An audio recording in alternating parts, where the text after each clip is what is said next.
ante las obras de las místicas, suave fragancia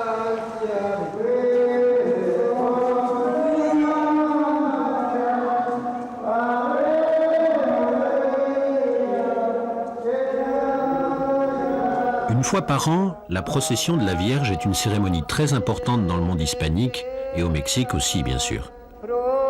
Le village de Coatecas Altas, dans l'état de Oaxaca, au sud-est du Mexique, ne fait pas exception à cette tradition héritée de la colonisation espagnole. Les habitants de ce village indigène se rassemblent dans leur église pour vénérer la Vierge.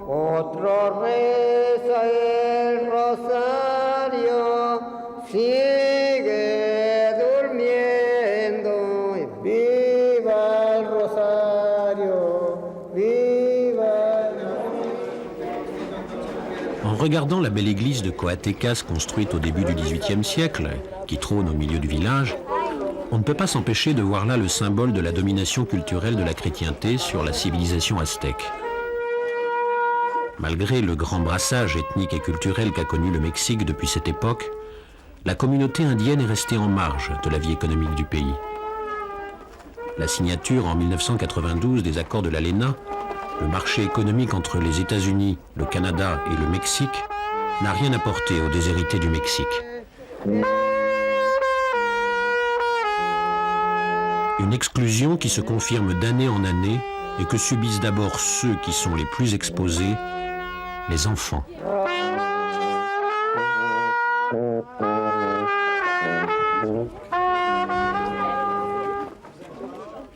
Nous avons choisi de commencer notre voyage au Mexique par la ville de Oaxaca.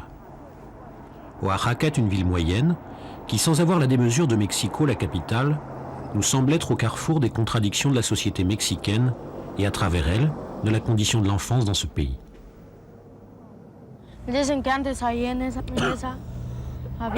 On dit qu'autrefois dans cette église, il y avait de l'or. Beaucoup d'or, partout. Où ça? Là, dans cette immense église en face. Et quand tu rentrais dedans, tu trouvais des morceaux d'or qui étaient tombés par terre, puisque tous les murs étaient recouverts d'or. Mais maintenant, il n'y en a plus. Oui, maintenant, tout a changé. Maintenant, c'est maintenant. Oui, maintenant, c'est maintenant, parce que tout a changé.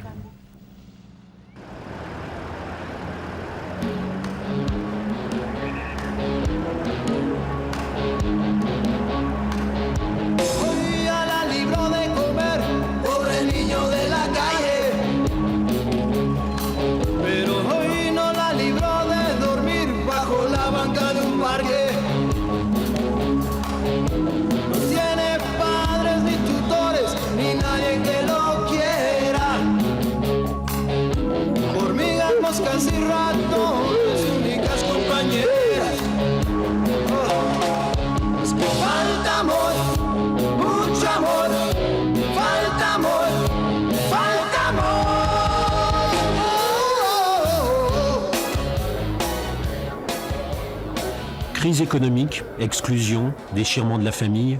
Depuis quelques années, de plus en plus d'enfants hantent comme des fantômes les rues de Oaxaca. José Paloma est l'un d'entre eux. La première fois que je suis sorti dans la rue, j'avais 7 ans. J'ai quitté ma maison et je suis arrivé ici, à Oaxaca. Au début, je ne comprenais pas ce qui se passait. J'avais peur, je sentais que les gens me regardaient, que les gens parlaient de moi, que les gens voulaient me poursuivre, me faire du mal.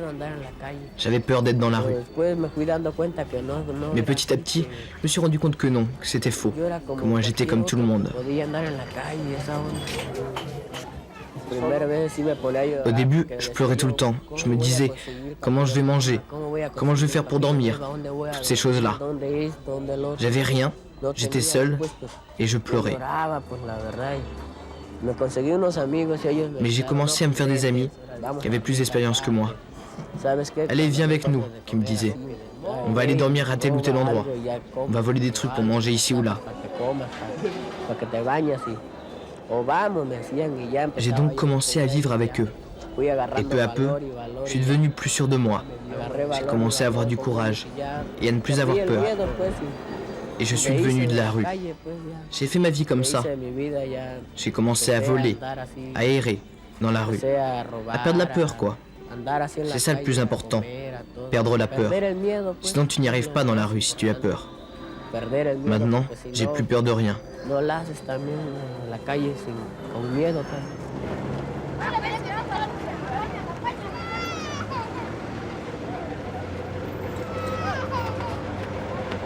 Le parking à côté du marché, c'est le lieu de rendez-vous des amis de José. Au hasard des rencontres, la journée s'organise. Nous avons suivi la petite Lorita et ses deux frères qui, accompagnés de Tonito, vont essayer d'aller gagner quelques sous dans la rue.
Cuando la llegue a encontrar, ella me insulta y rechaza, porque ese indio yo soy.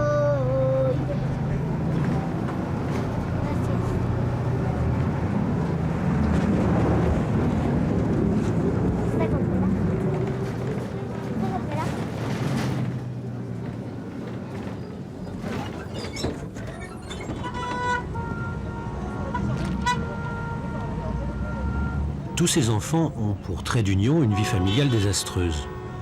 L'exode rural vers les grandes villes, l'ignorance et la misère sont toujours à l'origine de leur abandon. Quel avenir en effet peut-on imaginer pour Lorita, pour son grand frère, pour son petit frère et pour Tonito, ainsi que pour les centaines d'autres enfants de Oaxaca livrés à eux-mêmes, mal nourris, mal soignés, sans éducation. La prostitution pour Lorita, le crime pour son frère, l'overdose pour Tonito, le suicide, l'accident. On estime à 15 000 le nombre d'enfants des rues pour la seule ville de Mexico. Et le chiffre ne cesse d'augmenter inexorablement d'année en année.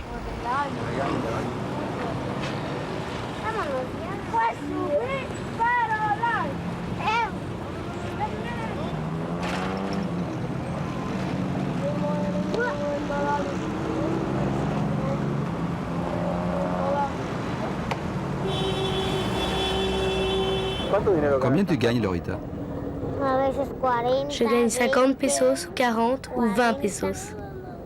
50. Et tu fais quoi avec l'argent que tu gagnes? J'achète à manger. Elle achète de la canne, de la canne.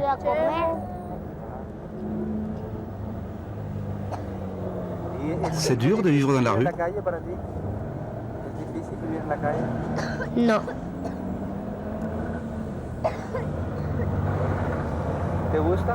Tu as peur d'être dans la rue ou pas? Pourquoi je suis là-dedans?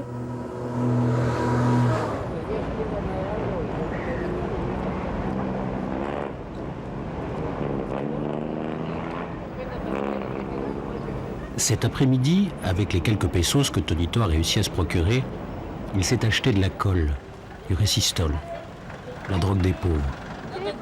Un produit terriblement nocif.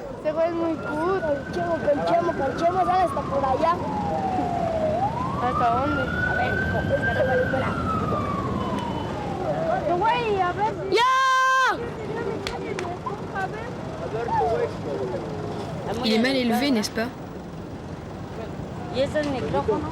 C'est quoi cette bouteille? Qu'est-ce que tu fais avec? Je suis en train de me droguer. Pourquoi tu fais ça, Tonio? Il va pas à l'école, il va pas à l'école, dis-lui. Tonio, pourquoi tu fais ça? Pourquoi tu fais ça? Je me drogue. Parce que...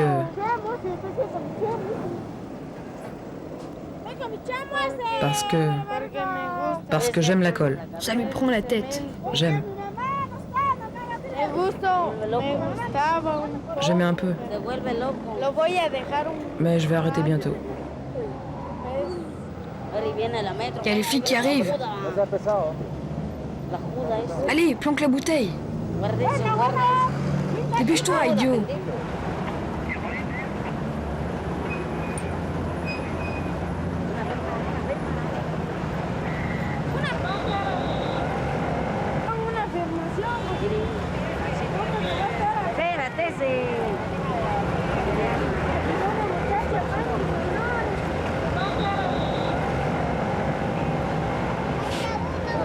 Bonjour, qu'est-ce qui se passe?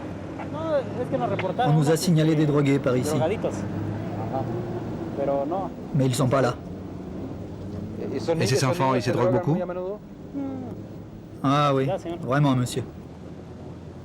Et qu'est-ce que vous faites avec eux quand vous les attrapez? Ils nous tapent. Ils nous lancent de l'eau froide. Ils nous tapent. Ils nous tapent. Ils nous jettent de l'eau froide.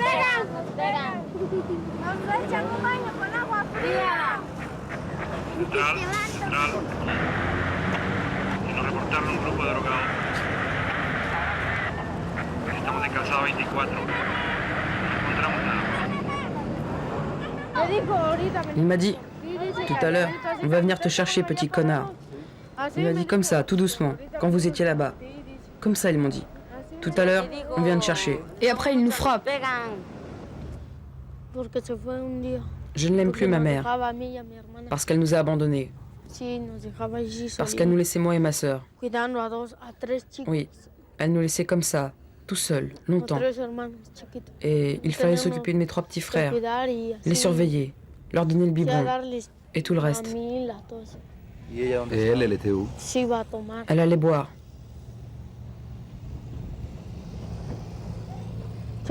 Elle allait boire tout le temps, toutes les nuits. Et alors? Des fois, ma sœur se mettait à pleurer. Elle n'arrêtait pas de pleurer, parce qu'on avait peur. C'est pour ça qu'on ne l'aime plus maintenant. Juana, la mère de Tonito, ses 2 petites sœurs et son petit frère, travaillent et habitent dans le marché de Oaxaca.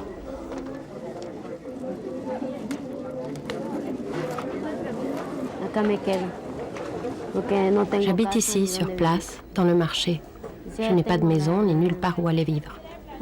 Les gens d'ici ont la gentillesse de me laisser vivre parce que cet emplacement ne m'appartient pas. Vous voyez comment l'avenir de vos enfants? Très mal parce que je n'ai pas l'argent suffisant pour leur offrir une éducation. Et vous vous sentez coupable? Oui, c'est ça. Je me sens coupable parce que je n'ai pas les ressources ni nulle part où aller vivre pour être avec mes enfants. C'est pour cela que mes 2 aînés, ils ont pris le mauvais chemin. Ils se sont perdus. Ça serait quoi la solution? Je ne saurais pas vous le dire parce que je n'ai personne pour m'aider, personne pour me conseiller de faire telle ou telle chose.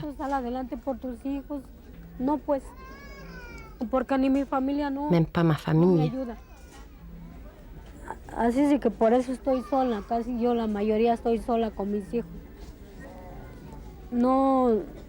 Parfois, j'ai des choses à vendre, mais d'autres fois, je n'ai rien. Et je me trouve sans argent. Et je suis là à demander de l'argent à droite et à gauche, à emprunter pour pouvoir m'en sortir. Je ne saurais pas vous expliquer.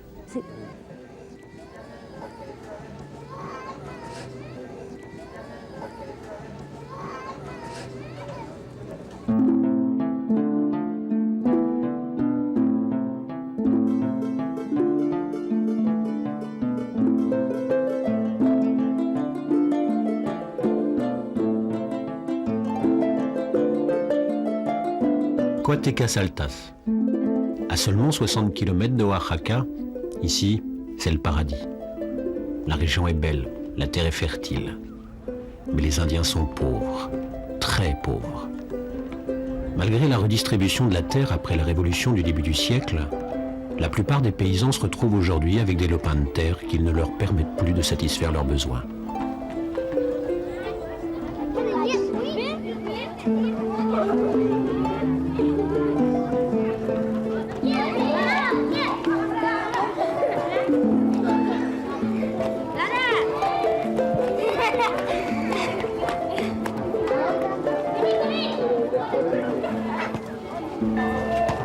Depuis quelques années, les familles qui vivent ici se trouvent contraintes d'émigrer vers les grandes exploitations agricoles du Nord pour le travail saisonnier de la cueillette des fruits et des légumes. Ce passage d'une vie communautaire rurale et structurée à un mode de vie nomade et marginal est devenu indispensable à leur survie. Ainsi, une fois par an, ce village de 3000 habitants se vide de plus de la moitié de sa population. Beaucoup d'entre eux ne reviendront plus, et comme des centaines d'autres villages mexicains, Coatecas Altas deviendra peut-être un jour un village fantôme.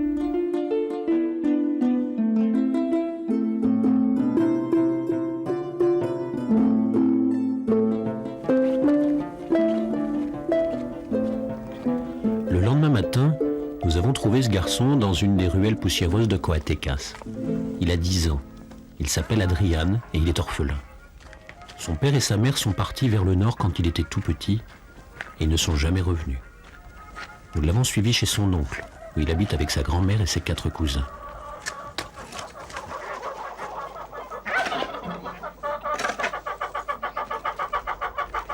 Tous les matins, Adrián travaille à la maison. Nettoyage de la cour, nourriture et entretien des animaux sont les tâches quotidiennes. Dans un autre contexte, Adrián aurait pu être un enfant de la rue. Mais heureusement, la communauté, la famille étaient là pour le protéger. Même si la vie semble ici douce et harmonieuse, Adrián et sa grand-mère sont obligés tous les ans de quitter leur village pour aller chercher dans le nord un peu d'argent pour vivre. L'oncle d'Adrián connaît bien le problème. La vie est devenue très chère ici. Alors les gens sont obligés de partir. Il s'agit en général de familles nombreuses, avec beaucoup d'enfants. La récolte du maïs ou des tomates, ça vaut plus rien ici. Alors les gens partent vers le nord pour gagner quelque chose pour faire manger des enfants.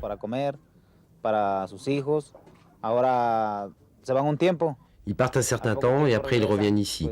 Ils achètent des vêtements, vivent un certain temps dans leur village et puis ils repartent encore une fois. Leur vie est comme ça. Cet enfant, par exemple, il s'en va 3 ou 4 mois, et puis il revient.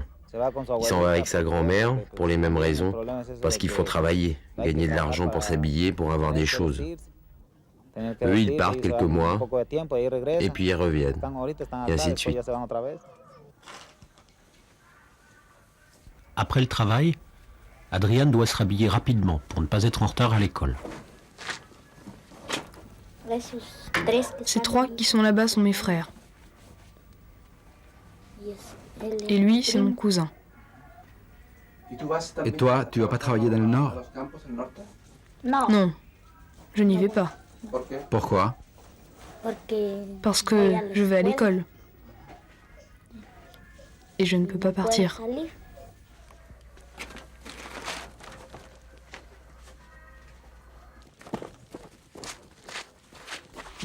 Adrián doit marcher vite, puisque l'école se trouve à plus de 5 km de sa maison.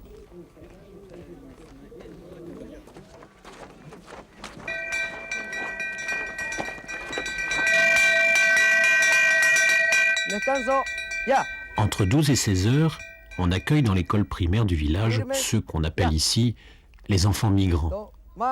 Des enfants qui abandonnent chaque année pendant 6 mois leur village, mais aussi leur scolarité. Pour ces enfants qui ont entre 7 et 14 ans, et dont la première langue, celle du cœur et le dialecte zapotèque, l'apprentissage de l'espagnol est parfois très difficile.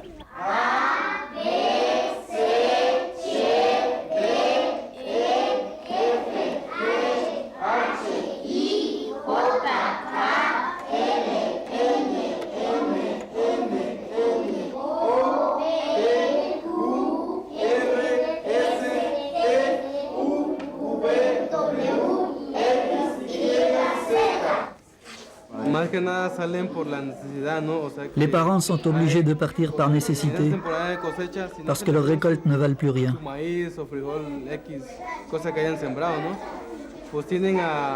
Alors ils quittent leur village pour aller gagner quelque chose pour survivre.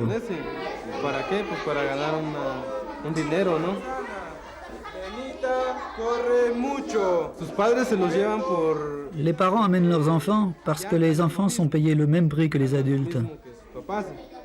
Donc leur paye est importante pour la famille. Ça les arrange. Mais en même temps, ça porte préjudice aux enfants parce qu'ils prennent un retard considérable à l'école primaire.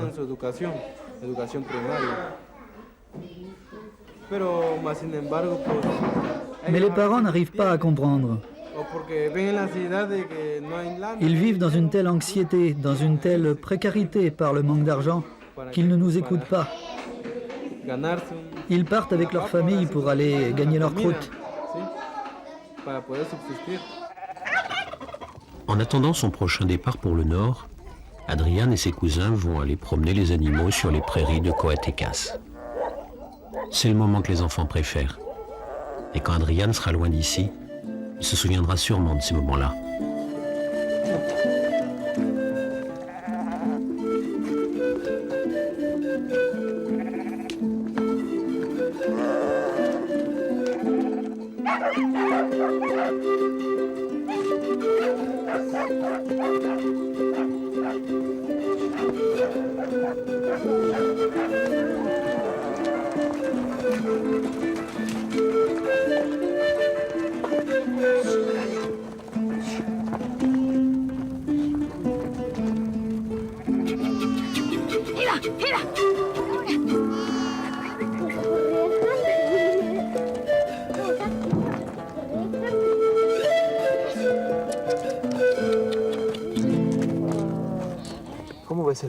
Comment vois-tu l'avenir de ton village, l'avenir de ta terre? J'aimerais qu'il y ait du travail ici, pour que tout le monde puisse rester et travailler.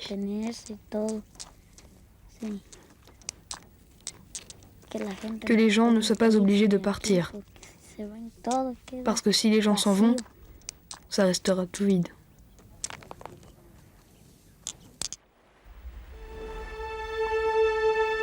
À près de 4000 km de Coatecas, la presqu'île de Baja California au nord-ouest du pays est l'une des régions agricoles les plus prospères du Mexique. Nous sommes à San Quintín, dans la vallée d'Ensenada. Il y a seulement quelques années, cette région était un désert des plus arides. Mais grâce à l'investissement et l'introduction des technologies agricoles modernes, il est devenu un véritable laboratoire d'essai de nouvelles formes de productivité. De nombreuses exploitations agricoles, dirigées par une dizaine de grands propriétaires, pratiquent une agriculture intensive, s'appuyant sur une main-d'œuvre bon marché.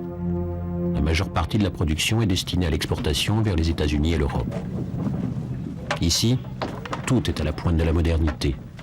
Du pompage de l'eau dans les nappes phréatiques, en passant par l'irrigation, la fumigation ou les transports. Sauf un détail qui est resté très, mais très archaïque. Les conditions de vie et de travail des hommes, femmes et enfants qui sont employés dans ces plantations. On peut dire qu'ici, la technologie est celle du XXIe siècle, mais la condition humaine, celle du XIXe siècle. Ces travailleurs, tous issus de la communauté indienne, sont logés par le propriétaire dans des campements qui se trouvent à bonne distance de la maison patronale. Ici, nous sommes à Las Pulgas, l'un des 25 campements de San Quintín, destination finale des Indiens du Sud et de leurs familles. C'est un immense bidonville fait de planches, de tôles et de cartons, où la promiscuité et la précarité des conditions d'hygiène sont dramatiques. Jusqu'à 700 familles peuvent cohabiter ici dans des périodes dites de haute saison. 36% d'adultes sont analphabètes et 15% d'enfants ont entre 6 et 14 ans. Il est 10 heures du matin et les ouvriers sont partis depuis longtemps sur les champs de tomates.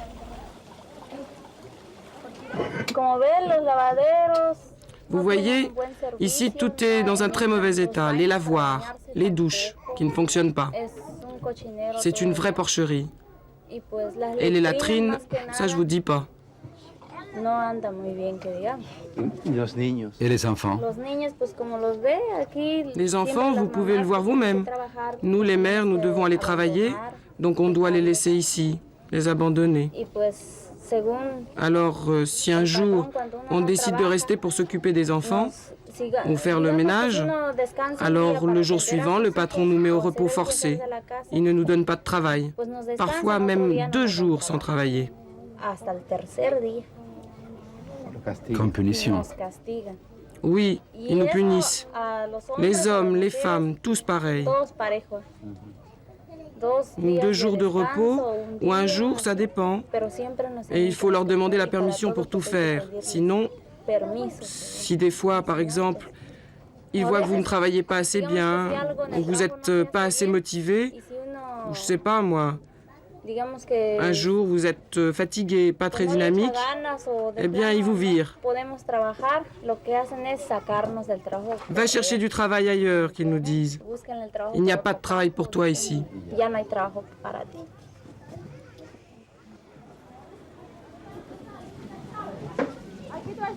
Manuel est membre du CDSOL, un organisme qui travaille avec un financement de l'UNICEF sur le terrain.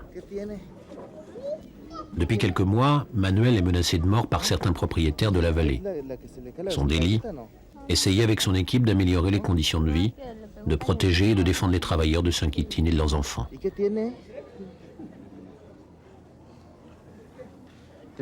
Nous avons une grande quantité d'enfants dans ces campements. Ici à Las Pulgas, il y a près de 700 enfants, dont plus de la moitié ont un 2e ou un 3e degré de malnutrition. Et je parle des plus petits, ceux qui ont entre 6 mois et 5 ans. Les niveaux de malnutrition tendent à diminuer quand il s'agit des enfants dont les familles sont installées depuis longtemps. Mais il s'aggrave pour les enfants des familles migrantes. Là, les pourcentages dépassent les 60% pour arriver jusqu'à 92% de malnutrition.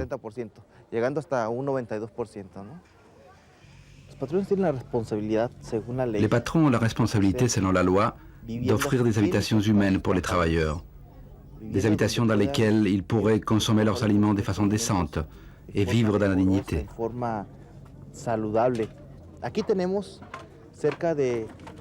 Ici, par exemple, nous avons jusqu'à 700 familles en haute saison. Et il y a seulement 58 latrines. Vous pouvez calculer quelle est la proportion des latrines par famille. Il y a des campements où il y a 50 familles pour une latrine. Cela veut dire que 200 personnes vont aux toilettes dans une même latrine. Alors que d'après la loi, il devrait y avoir 4 familles par latrine dans ces campements.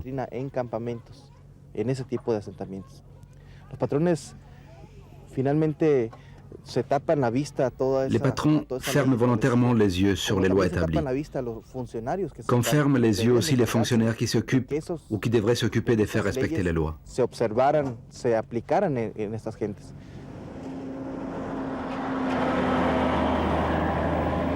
Il est 6 heures du matin et un balai incessant de camions et d'autobus vient briser le sommeil à Las Pulgas. On pourrait imaginer pendant un instant qu'il s'agit du ramassage des écoliers. Mais malheureusement, la réalité est différente. Dès 5 heures, dans tous les campements de la vallée, les travailleurs se préparent pour une longue journée. Et ces vieux autobus, qui ne servent plus aux écoliers d'Amérique, feront bien l'affaire pour transporter ces travailleurs sur le lieu choisi pour la récolte de la tomate. Arrivés sur le lieu de travail, ils devront attendre jusqu'à l'aube pour commencer la récolte. Ils ne seront payés qu'à partir de ce moment-là, même si parfois il aura fallu attendre 2 ou 3 heures avant de commencer. Leur salaire, 20 francs pour 8 heures de travail.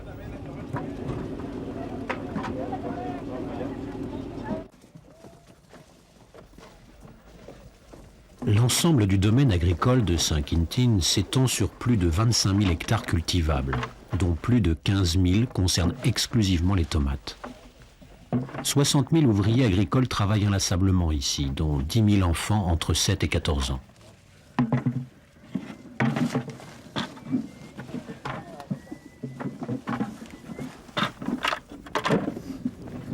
Ce système intensif est si parfaitement rodé que les propriétaires de ces terres produisent jusqu'à 40 tonnes de tomates par hectare et par récolte. Ce qui veut dire que sur l'ensemble des 3 récoltes de l'année, ils arrivent au chiffre exorbitant de 120 tonnes de tomates par hectare. Un record mondial.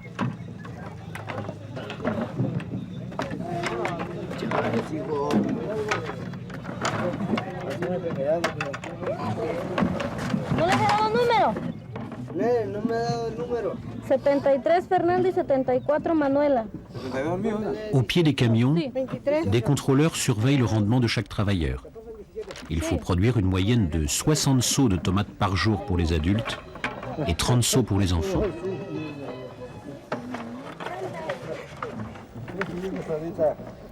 José a 10 ans. Il est arrivé de Oaxaca il y a seulement 2 mois.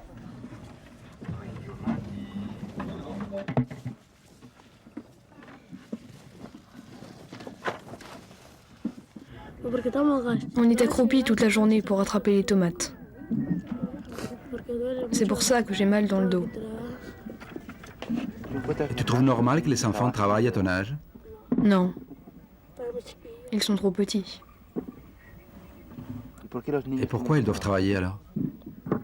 Je ne sais pas. Parce que les enfants petits ne doivent pas travailler. Parce que sinon ils deviendront nains. S'ils travaillent, ils resteront nains. Ils ne grandiront jamais.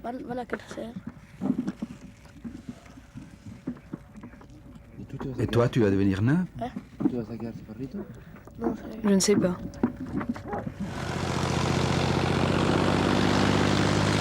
L'exploitation intensive de la terre entraîne des conséquences d'une extrême gravité pour l'avenir de ces vastes terrains agricoles.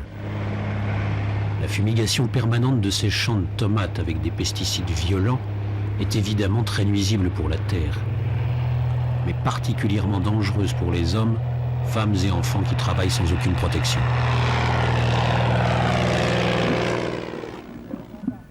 Pourquoi ta main est noire? Parce que je la salis en arrachant les tomates toute la journée. Et elle devient noire. C'est sale. Après, je les lave.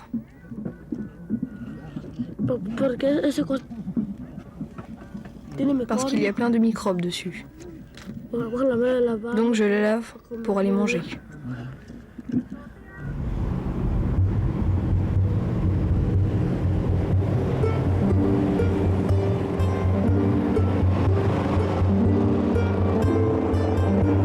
À partir de 17h, le balai des autobus jaunes recommence sur la route principale de la vallée. C'est la fin de la journée et les camions qui transportent les précieuses tomates vers la frontière avec les États-Unis vont croiser les travailleurs qui rentrent dans leur campement.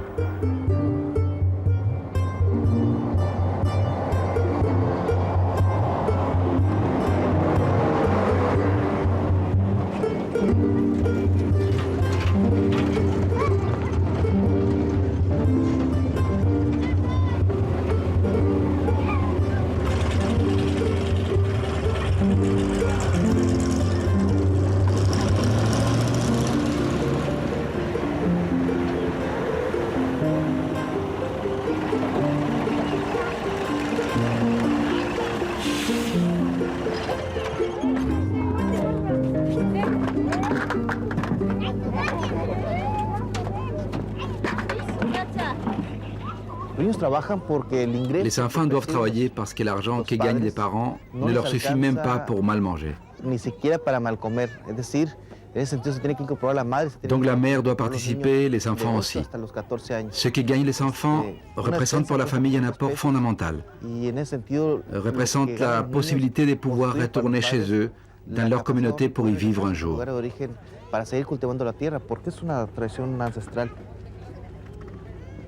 Nous ne sommes pas plus royalistes que les rois. C'est-à-dire que nous ne sommes pas en train de demander l'abolition du travail des enfants, comme l'établit la loi. Nous demandons seulement que les enfants puissent avoir des meilleures conditions de travail, qu'ils puissent avoir des moyens de poursuivre leurs études et un minimum de protection médicale.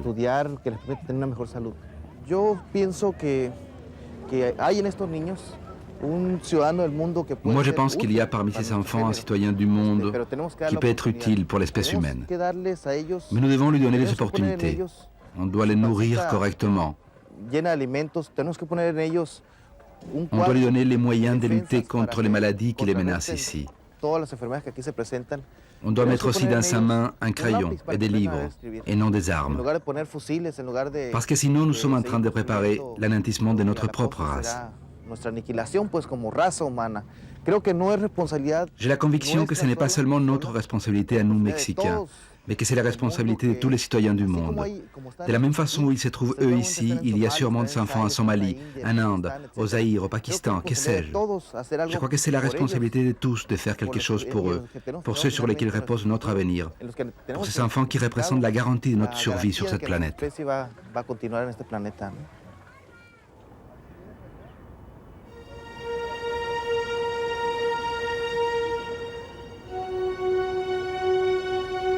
La fin de notre voyage du sud au nord du Mexique s'arrête à la frontière avec les États-Unis, dans la légendaire ville de Tijuana. Ici, nous sommes dans le lieu appelé Nid des Aigles. C'est ici que commence le long mur de 27 km qui délimite la frontière entre les deux pays, l'une des plus surveillées au monde.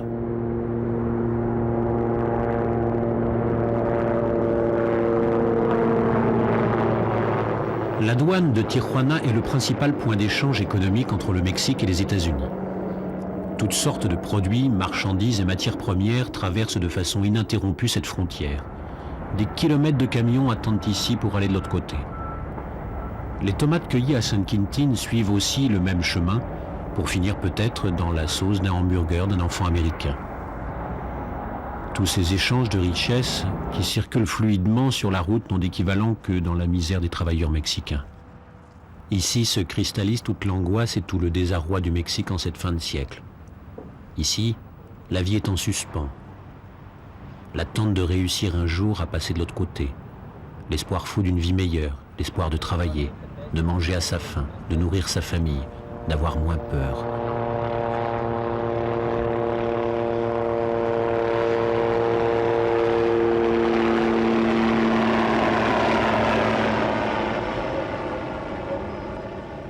Des hommes, des enfants, des familles de toutes les régions du Mexique finissent ici leur parcours de mendicité. En attendant de franchir ce rideau de fer, certaines se déchirent. La violence de la misère anéantit la vie. Nous avons trouvé Julio, Pilar et leur petite fille sur le bord de la frontière.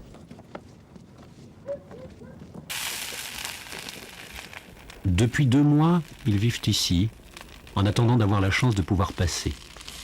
Mais leur petit garçon de 5 ans, lui, il est déjà de l'autre côté.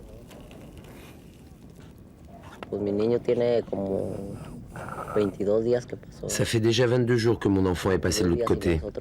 22 jours que nous sommes toujours ici. Maintenant, nous n'avons même plus le désir de traverser.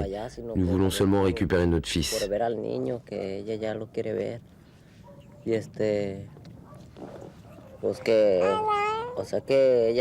Elle se sent pas bien. Au début, elle voulait traverser, mais maintenant, elle veut que son enfant revienne ici. C'est une mère, et elle veut le retrouver. Elle est malade sans lui. Et l'enfant, comment il a pu aller tout seul? C'est parce que les flics nous ont poursuivis. Le groupe où était mon fils s'est échappé, et nous, on est restés coincés. Comment ça? Eh bien, on était 8 ou 9, et quand nous avons vu les flics qui jetaient sur nous, nous avons couru dans tous les sens. Des policiers nous ont arrêtés, et l'autre partie du groupe leur a échappé. Ils nous ont demandé si on savait où ils étaient, mais nous, on ne savait rien. Ils avaient disparu. Après 15 jours, on nous a raconté que notre fils était arrivé, mais nous ne savons pas où. Ce que nous voulons maintenant, c'est passer pour le récupérer, ou attendre qu'il revienne. Mais je ne sais pas.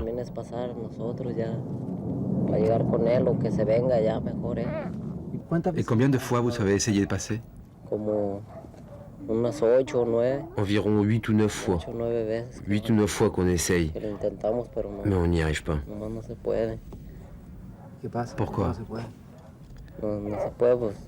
Parce qu'il y a trop de policiers partout.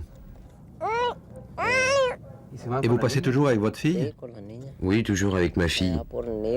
On a essayé par le Nid des Aigles, par la plage, un peu partout, mais c'est impossible. Je veux retrouver mon enfant, c'est tout.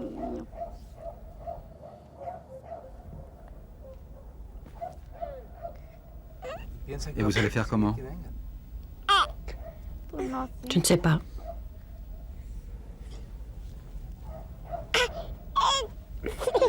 Vous ne voulez plus passer? Non, je ne veux plus.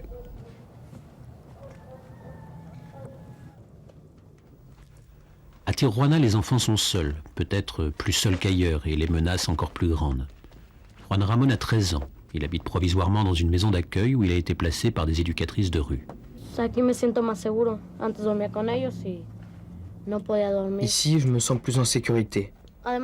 Avant, je vivais avec mes copains, et j'arrivais pas à dormir. En plus, avec eux, j'avais envie de me droguer ou de faire des conneries. Je me suis rendu compte que je préférais être seul, vivre seul, essayer de changer des choses que j'ai pas pu changer quand j'étais plus petit. En vivant seul, je me sens plus libre, mieux qu'avec quelqu'un qui dit de faire ci ou de faire ça. Tout seul, j'ai de compte à rendre à personne, et je suis responsable de mes actes.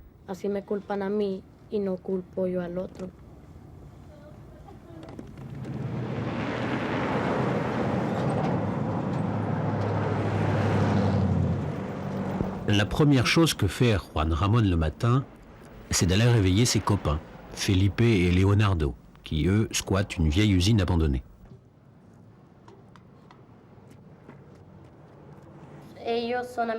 Eux, ce sont mes amis depuis longtemps.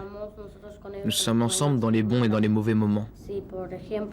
Si par exemple, lui, il a un problème, nous l'aidons.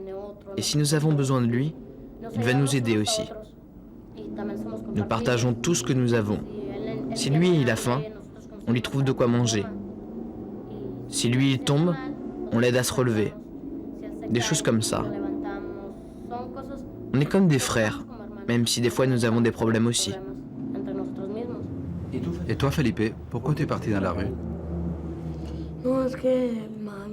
C'est à cause de ma mère qui m'envoyait demander de l'argent dans la rue. Elle m'obligeait à faire le ménage, laver les assiettes, ranger, et elle restait au lit. Elle restait au lit?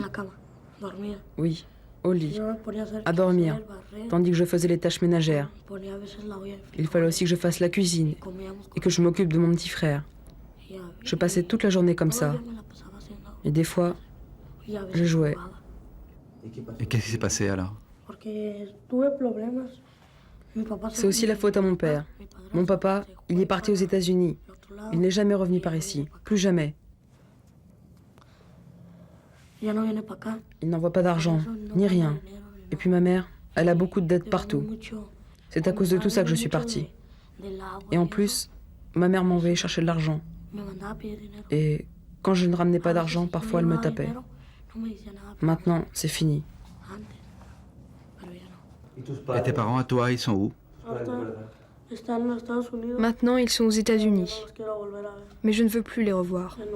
Plus jamais. Même si je les aime un petit peu. Malgré ce qu'ils m'ont fait. Ici, au Mexique, règne la loi du plus fort. Un exemple. Moi, je suis plus fort et toi, tu es faible. Moi, je te domine. Si je suis riche et que toi, tu es pauvre, je te donne de l'argent si j'en ai envie. Si j'ai envie, je te tue ou je te mets en prison. Et si je paie, tu restes enfermé jusqu'à la fin de ta vie. Mais même si un pauvre ne peut pas faire autant de choses qu'un riche, un pauvre pense plus qu'un riche. Un riche pense à l'argent, tandis qu'un pauvre pense à la vie et à l'avenir. Ce sont des choses normales. C'est comme un mauvais rêve. Plus vite tu te réveilles, plus vite ça s'arrête.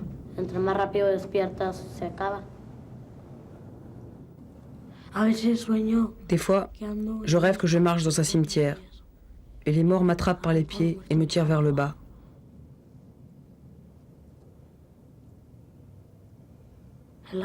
C'est vrai. J'ai les yeux fermés et je bouge beaucoup, parce que je rêve. Et je marche, et les morts m'enfoncent dans la terre. Et j'essaie de m'en sortir, mais j'y arrive pas. C'est comme s'ils m'attachaient avec des chaînes.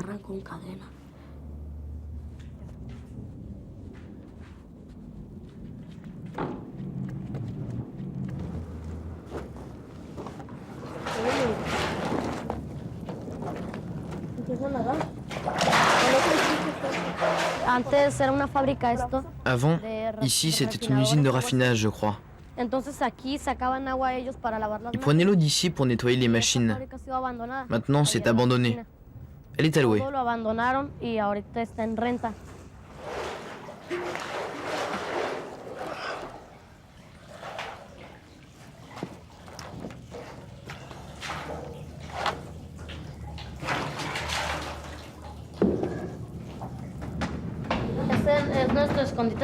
Ici, c'est notre cachette secrète. Quand les gens ou les policiers nous poursuivent et qu'on veut se planquer, alors on monte là-haut et ils ne nous trouvent pas. Même s'ils fouillent partout, ils ne nous trouvent pas. Parce qu'on peut aller jusqu'au bout. Ça va tout au long du toit. C'est comme un tunnel. D'où ils viennent ces livres? De l'école qui est en face. On y rentre des fois pour voler et on sort tout ça. La dernière fois, nous avons pris 2 gros sacs avec des livres, des crayons de couleur et des feutres. On aime bien colorier et jouer avec. Ils sont très jolis.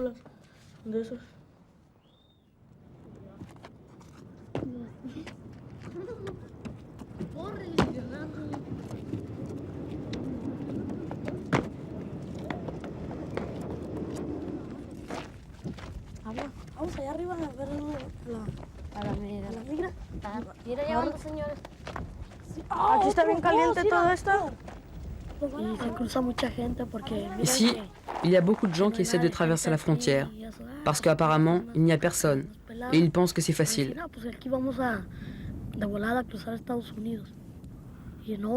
Mais là-haut, il y a plein de flics qui les attendent. Plein là-haut.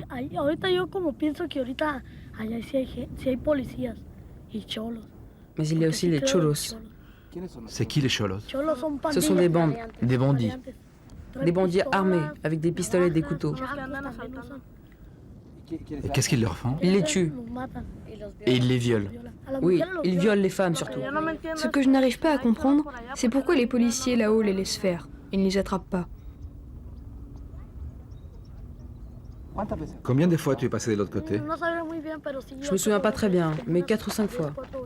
Avec lui, j'ai traversé 3 fois. Et avec lui, 2 fois. Oui, ça fait 5 fois. Et tu allais faire quoi là-bas? J'allais mendier, comme ça, gagner de l'argent. J'avais envie de travailler là-bas.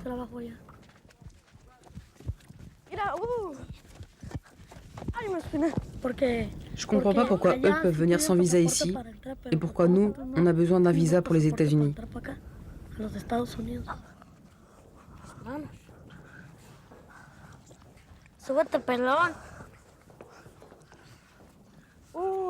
Regarde, un écureuil. Où ça? Ici, en bas. Il traverse la frontière, lui.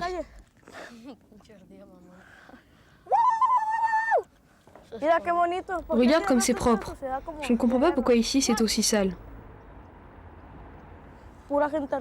Là-bas, il n'y a que des riches. Et ici, que des pauvres.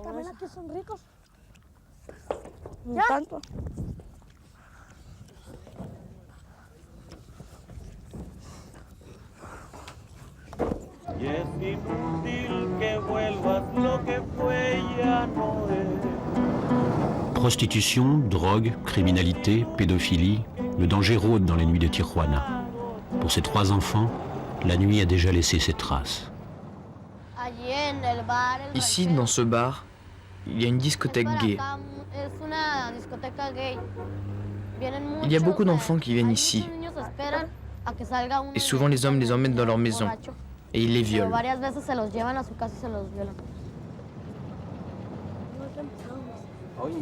Il y a des enfants qui se prostituent ici? Oui, ici il y a des adultes qui viennent et te disent « Je te donne 50 pesos si tu viens dormir avec moi et tu te laisses faire. »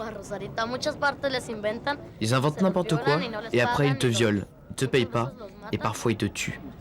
Et vous, vous avez déjà eu des relations avec des hommes? Moi 2 fois. Et pourquoi? Pour le fric. Moi, une fois, quand j'étais petit. J'avais très faim et un monsieur m'a emmené chez lui. Il m'a donné à manger, puis m'a obligé à dormir avec lui et il m'a violé. Il m'a payé 100 pesos. Une autre fois, c'est une dame qui m'a emmené chez un autre monsieur, qui m'a donné 50 pesos. Moi, seulement une fois. J'étais petit, un monsieur m'a parlé dans la rue, il m'a proposé des glaces. Et moi, j'adorais les glaces. Et lui, il m'a emmené chez lui et il m'a violée aussi.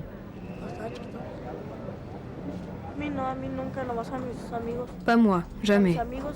C'est arrivé à mes amis parce qu'eux, ils se font avoir par les gens qui ont de l'argent. Ici, il y a beaucoup de gens qui ont de belles maisons, des beaux appartements, des gens riches, quoi.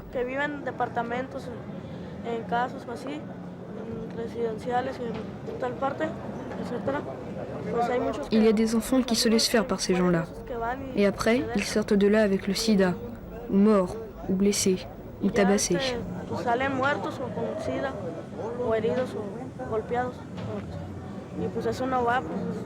C'est des gens méchants. Ils ne savent pas quoi faire de leur vie. Ils vivent dans la richesse et ils font des méchancetés aux autres. Pour moi, ils ne méritent même pas le pardon.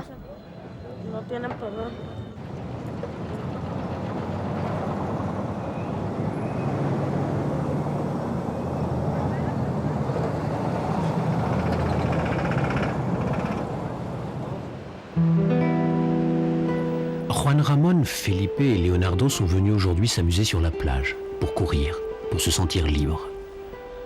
Mais même au bord de la mer, il y a toujours cette barrière, cet interdit insurmontable, obsessionnel et lancinant comme un horizon métallique qui les empêche d'être comme les autres enfants du monde. Mais ces enfants-là, qui ont perdu définitivement la richesse de leurs ancêtres, qui ont aussi perdu leur enfance, gardent dans leur âme un trésor caché, un trésor invisible fait d'un mélange mystérieux d'innocence et de souffrance qui éclaire leur regard sur le monde. Entre rêve et cauchemar, ces petits hommes sont les témoins et les victimes d'un monde qui ne tourne pas très rond. Leur témoignage nous est précieux. Ce film leur est dédié. Qu'est-ce que tu regardes? Le soleil.